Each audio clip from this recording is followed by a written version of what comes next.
प्रिय विद्यार्थियों नमस्कार। एजुकेशन स्कूल परिवार में आपका स्वागत है। हम पढ़ रहे थे दिल्ली पुलिस के प्रीवियस पेपर 27 नवंबर 2020 को जो एग्ज़ाम हुआ था उसके 8 क्वेश्चन हमने सोल्व कर लिए थे। क्वेश्चन नंबर 9, किसी वस्तु पर प्राप्त लाभ उसकी लागत का 120% है। यदि उसकी लागत 25% बढ़ा दी जाए और विक्रय मूल्य को नियत रखा जाए तो प्राप्त होने वाला लाभ विक्रय मूल्य का कितने प्रतिशत होगा। निकटतम पूर्णांक तक निकालना है भाई। देखो हमने मान लिया सीपी मान लिया उसका 100 रुपये। क्या बता रखा है फिर, किसी वस्तु पर प्राप्त लाभ उसकी लागत का 120% है। प्रॉफिट कितना है इसका 120%। तो 100 का 120% निकालेंगे तो 120 रुपये। विक्रय मूल्य उसका है 100 रुपये, लाभ कितना उस पर 120 रुपये। एसपी सेलिंग प्राइस विक्रय मूल्य कितना हो जाएगा भाई, 100 में खरीदी थी 120 रुपये उस पर लाभ कमा लिया तो विक्रय मूल्य कितना हो गया, दोनों को जोड़ देंगे 220। फिर बोलता है यदि उसकी लागत 25% बढ़ा दी जाए। भाई जो लागत 100 रुपये थी 25% बढ़ा दें। भाई इसको 25% बढ़ाएंगे तो इसका 25% 25 हो जाएगा। 100 और 25 125 हो जाएगी लागत। और 25% बढ़ा दी जाए और विक्रय मूल्य नियत रखा जाए। विक्रय मूल्य जो पहले है वही रखा जाए सेम। विक्रय मूल्य कितना रखा जाए, अब भी 220 रुपये रखा जाए। तो प्राप्त होने वाला लाभ विक्रय मूल्य का कितना प्रतिशत होगा। लाभ की गणना किस पे करनी है, विक्रय मूल्य पे। पहले तो ये देखो लाभ हुआ कितना, 125 से 220, ये 200 तक जाएंगे तो 75 और 20 95 रुपये का लाभ हुआ। और लाभ की गणना किस पे करनी है, विक्रय मूल्य पे। तो बता रखा है इसमें नॉर्मली लाभ की गणना हमेशा कॉस्ट प्राइस पे की जाती है, लेकिन क्वेश्चन में बता रखा भाई लाभ की गणना इस पे करनी है विक्रय मूल्य पे। तो बटा में 220 प्रतिशत के लिए गुणा में 100। 1 0 से 1 0 कैंसिल कर दो। अब देखो अब 2 से कैंसिल कर सकते हैं इसको चाहो तो आप, लेकिन फिर 5 से गुणा करना पड़ेगा। इससे अच्छा है 2 से कैंसिल मत करो। ये कितना होगा, 95 गुणा 10 950, और 950 को हम 22 से भाग दे देंगे। 4 बार में 88 बचेगा 7, संख्या हो जाएगी 70। 22 दिए 66 दशमलव बचेगा 4, 22 से कम 22। लेकिन आगे करने की जरूरत नहीं है, क्या बोल रखा है निकटतम मान में बताना है। तो 43% प्लस कुछ आएगा, 43 पॉइंट कुछ, लेकिन 43% ऑप्शन में एक ही है तो क्या हो जाएगा हमारा 43%, ऑप्शन सी। क्वेश्चन नंबर 10, 0.529 और 2.01 का गुणनफल 1 से कितना अधिक होगा। भाई इसका गुणनफल पूछ रखा 0.529 और 2.01 1 से कितना अधिक है। भाई ये तो कन्फर्म है 1 से अधिक है क्योंकि 4 ऑप्शन में अधिक दे रखा है। दूसरी बात देख लो भाई ये कितना है, 0.5 से ज़्यादा है और ये 2 से ज़्यादा है, इसका मतलब 1 से तो ज़्यादा गुणनफल आएगा ही आएगा। कितना आएगा तो गुणा करने की जरूरत नहीं, हम देखते इसको बता सकते हैं। क्योंकि देखो इकाई अंक क्या 1 और 1 और 9 की आपस में गुणा होनी है, कितना आएगा 9। इकाई अंक 9 आएगा, लेकिन सभी ऑप्शन में 9 नहीं है, ऑप्शन बी में 9 नहीं है, इसका मतलब बी तो हो ही नहीं सकता। फिर दहाई का अंक क्या आएगा, देखो भाई यहाँ 1 से गुणा करेंगे, यहाँ क्या है 0। जो पहले 1 से जो गुणा करेंगे जो इकाई का अंक आएगा वही सेम दहाई का अंक आएगा।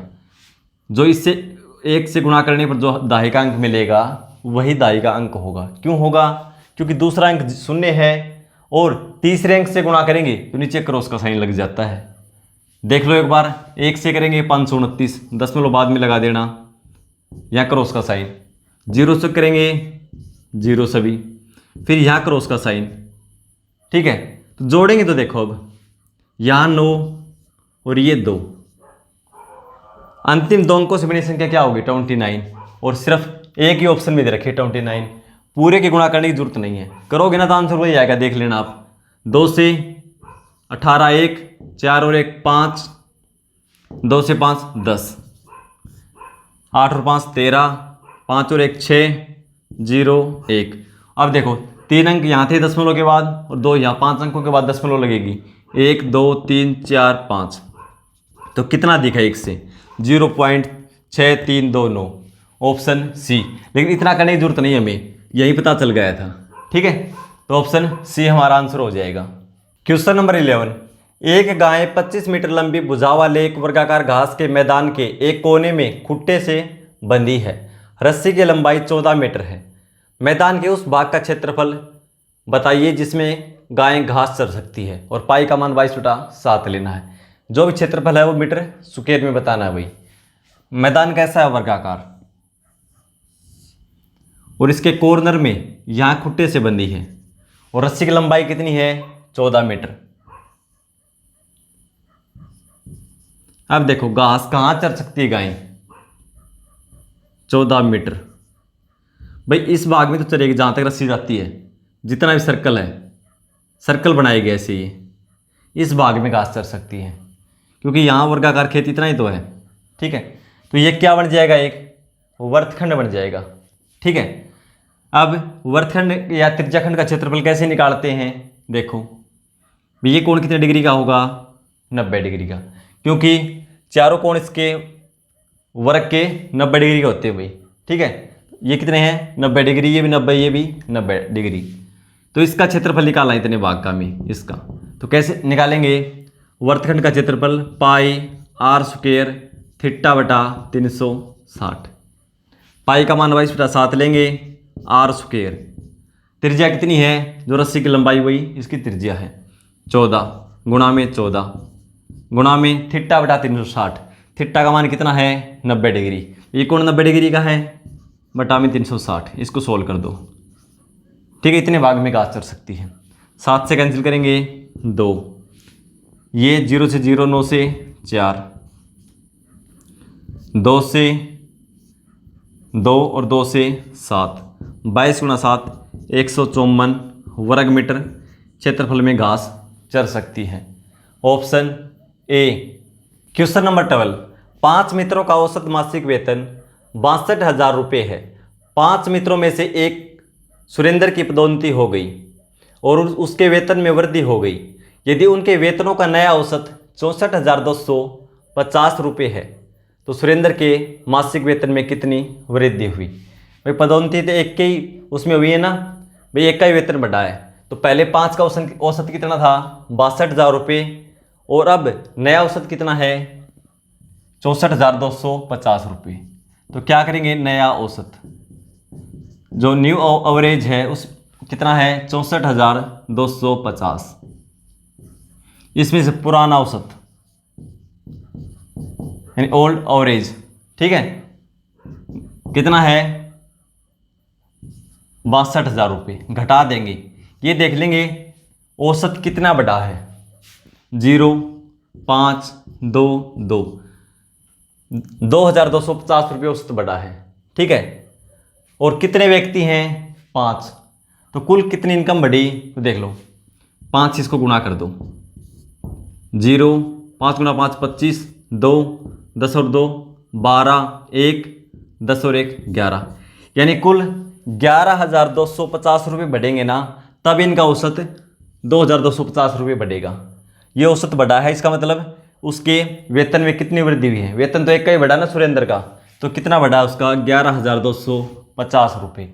Option C. क्वेश्चन नंबर 13, एक व्यक्ति अपनी मासिक आय का 22% घर के किराए में, 40% घरेलू खर्चों में और राशन पर, और शेष आय का 50% बच्चों की शिक्षा और अन्य मदों पर खर्च करता है।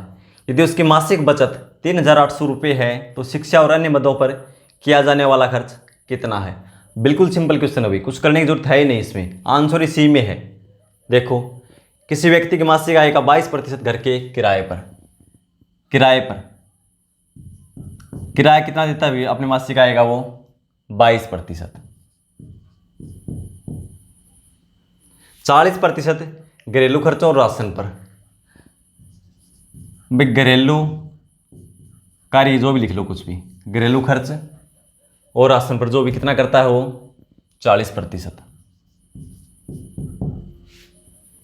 और शेष आय का 50% बच्चों की शिक्षा और अन्य मदों पर। भाई यहाँ देखो खर्च कितना कर दिया, 40 और 22 62% खर्च कर दिया उन्होंने किराए पर और घरेलू कार्य और अन्य राशन पर 62% खर्च कर दिया। कुल आय अपने आप में कितने प्रतिशत है? 100%। भाई 2 पे कितना कर दिया? 62%। और 100 में से 62 ये घटा देंगे, यानी उसके पास अब 38% जो भी इनकम उसकी बची हुई है। और 38% में क्या करता है वो? इसका 50% बच्चों की शिक्षा और अन्य मदों पर खर्च करता है। 50% का मतलब 1/2, यानी इसका आधा खर्च कर देता है वो। तो इसको 2 भागों में बांट लो, 19% और 19%। ये मान लो खर्च कर देता है बच्चों की शिक्षा और अन्य मदों पर, ये खर्च कर देता है 19%। बचा कितना उसका? जो बच गया वो बचत है, तो बचत कितनी है? 19%। सब कुछ इस क्वेश्चन में दे रखा है, 19% बचत है। यदि उसकी मासिक बचत 3,800 रुपये है, प्रतिशत में बचत कितनी है? 19%। और रुपये में कितने बता रहा है वो? 3,800 रुपये, यानी 19% की वैल्यू कितनी है? 3,800 रुपये। ठीक है। अब देखो पूछा क्या है, यदि मासिक बचत 3,800 रुपये है तो शिक्षा और अन्य मदों पर किया जाने वाला खर्च, शिक्षा और अन्य मदों पर कितना खर्च करता है? यही तो करता है, शिक्षा और अन्य मदों पर कितना खर्च करता है? ये तो करता है 50%, यानी 19% खर्च करता है। ये 38% बचा था, इसका 50% शिक्षा और अन्य मदों पर खर्च करता है, और बच गया वो क्या? बचत। 19% बचत है, 19% शिक्षा और अन्य मदों पर खर्च है, इन दोनों बराबर हैं। तो इसका मतलब क्या हुआ कि उसकी शिक्षा और अन्य मदों पर खर्च भी कितना है? 3,800 रुपये। और बराबर ना हो तो कैसे निकालते? 19% की वैल्यू ये, 1% की वैल्यू के लिए 19 से भाग दे दो। अब जो भी निकालना है, कुल आय निकालनी है 100 से गुणा कर दो, किराया निकालना है 22 से गुणा कर दो, घरेलू गरीब खर्च निकालना है तो 40 से गुणा कर दो। ठीक है। यहाँ से हम 1% की वैल्यू निकाल लेंगे 19 से भाग देकर, लेकिन अब निकालने की जरूरत नहीं है कि 19% की वैल्यू ये है और 19 का हमें मान निकालना है। तो कितना हो जाएगा? 3,800 रुपये। Option C. Question number 14, 24.5 centimetre into 16.5 centimetre into 12 centimetre की विमाओं वाले लोहे की एक घनाभ को पिघलाकर एक ठोस गोला बनाया जाता है। गोले की त्रिज्या सेंटीमीटर में कितनी होगी? पाई बराबर 22/7 का प्रयोग कीजिए। तो घनाभ को पिघलाकर बनाया जाता है, इसका मतलब घनाभ का आयतन और गोले का आयतन बराबर होगा, क्योंकि उसी से बनाया जाएगा ना जिसको घनाभ से पिघलाकर, जो पदार्थ है हमारे पास। ठीक है। तो देखो गोले का आयतन क्या हो जाएगा? 4/3 पाई r³, पाई का मान 22/7 r³, और घनाभ का आयतन लंबाई गुणा चौड़ाई गुणा ऊंचाई। कितनी लंबाई? 24.5 सेंटीमीटर। 10 पहले हटा लो, बटा में 10, चौड़ाई 165/10 सेंटीमीटर, ऊंचाई 12 सेंटीमीटर। इसको हल कर दो, यहाँ से r का मान आ जाएगा। ठीक है। और r क्या है? गोले की त्रिज्या। अब देखो 4 से कैंसिल करो 3, 5 से 3, 5 से 3, 5 से 2, 5 से 2, 5 चौके 20, 5 नीम 45। ठीक है। अब 11 से 2 और 11 से 3, अब कैंसिल नहीं होता। अब r को एक साइड रख लो, r³ को बाकी एक साइड ले जाओ। r³ बराबर, फैक्टर पहले ही कर लो भाई, करने पड़ेंगे। ये कितना? 49। इसके क्या हो जाएंगे? 7 गुणा 7। इधर क्या है? 3 गुणा 3। भाई 3 गुणा 3 लिख दिया, 7 गुणा 7 मैंने इसको फैक्टर बना के लिख दिया पहले ही। 3 गुणा 7 इस साइड है, भाग में उस साइड जाएगा तो एक गुणा में, तो एक 7 और बढ़ जाएगा और एक 3 बढ़ जाएगा। बटा में कितना है? 2 गुणा 2, 2 एक ऊपर भी है, इस साइड 2 गुणा में है, इस साइड जाएगा तो ये भाग में, तो 2 इधर आ जाएगा। r³ का मान ये है, r का मान निकालना है तो घनमूल निकाल देंगे भाई। 3 के ग्रुप में से एक लेते हैं, घनाभ निकालते हैं, घन निकालते हैं, यानी घन करते हैं जब 1 की 3, तो घनमूल निकालेंगे तो 3 में से एक चूज करते हैं। तो यहाँ से क्या आ जाएगा? 7 गुणा में 3 और यहाँ से 2। ठीक है। 7 या 21/2 यानी 10.5 सेंटीमीटर त्रिज्या हो जाएगी। सेंटीमीटर में बतानी है तो 10.5 centimetre. Option C. Question number 15, वह छोटी से छोटी कौन सी संख्या है जिसे 3432 में जोड़ने पर प्राप्त योगफल 10, 5, 4 और 2 से पूर्णतः विभाजित हो जाए? तो क्या करेंगे? सबसे पहले वही 10, 5, 4 और 2 एलसीएम निकाल लेंगे। एलसीएम निकालना आपने सीख लिया है, सीख चुके हो, जो अच्छे बेसिक से करवा दिया था बिल्कुल, ठीक है। वैसे देखो 4 और 2 का एलसीएम कितना हो जाएगा 4, और 4 5 का फिर 20, और 20 और 10 का 20, तो एलसीएम कितना है 20। संख्या क्या है 3432, इसको 20 से भाग दे दो भाई, पूरी पूरी भाग जानी चाहिए, शेषफल नहीं बचना चाहिए। एक बार में 20 कितना बचेगा 14, 20 7 140 बचेगा 3, फिर नीचे 2 ले आएंगे। अब पूरा पूरा भाग जाना चाहिए, शेषफल नहीं बचना चाहिए। एक बार में करेंगे तो 20 शेषफल बचेगा, लेकिन 2 बार में ले जाओ, 2 बार में लेके जाएंगे तो कितना आएगा 40, 40 इसमें से घटेगा नहीं भाई, 40 ज़्यादा हो गया, तो अब क्या करेंगे ये संख्या घटा दो भाई, 40 होता तो पूरी पूरी भाग चली जाती, ठीक है। लेकिन कितना और चाहिए हमें 8, तो इस संख्या में कितना जोड़ा जाए, छोटी से छोटी संख्या 8 है, तो 8 जोड़ देंगे तो इन चारों से पूर्णतः विभाजित हो जाएगी। मैथ के 15 क्वेश्चन हमने सोल्व कर लिए हैं। मिलते हैं अगली क्लास में, धन्यवाद।